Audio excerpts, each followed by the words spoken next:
Frock model. ఈ స్లీవ్కి difference చూద్దాము. దీనికి ఈ రోలో డిక్రీజ్ చేస్తాను. డబుల్ క్రోచెట్స్తో కదా చేస్తున్నాను. Chain 2 loops at a time pick చేస్తాను. డిక్రీజ్ చేస్తున్నాను. ఇలా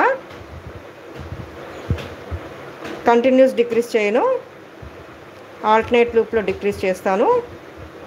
ఇలా మళ్ళీ నెక్స్ట్ లూప్లో డిక్రీజ్ చేస్తాను. ఇక్కడ డబుల్ క్రోచెట్ చేసి ఇక్కడ డిక్రీజ్ చేశాను 2 లూప్స్లోని. 1 లూప్లో మళ్ళీ డిక్రీజ్ చేయకుండా డబుల్ క్రోచెట్ తీసుకున్నాను. ఈ 2 లూప్స్లో మళ్ళీ డిక్రీజ్ చేస్తాను.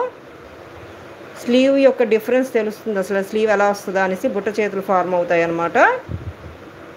అగైన్ నో డిక్రీజ్, మళ్ళీ డిక్రీజ్. 2 లూప్స్ నుంచి ఇలా ఎట్ ఏ టైం పిక్ చేయాలి. అగైన్ నో డిక్రీజ్, మళ్ళీ డిక్రీజ్. ఎక్కడ డిక్రీజ్ చేయాలి, ఎక్కడ ఇంక్రీజ్ చేయాలని తెలియాలి. చూసారు కదా, ఇలా బుట్ట చేతుల్లో వస్తాయి అన్నమాట. ఆల్టర్నేట్ లూప్లో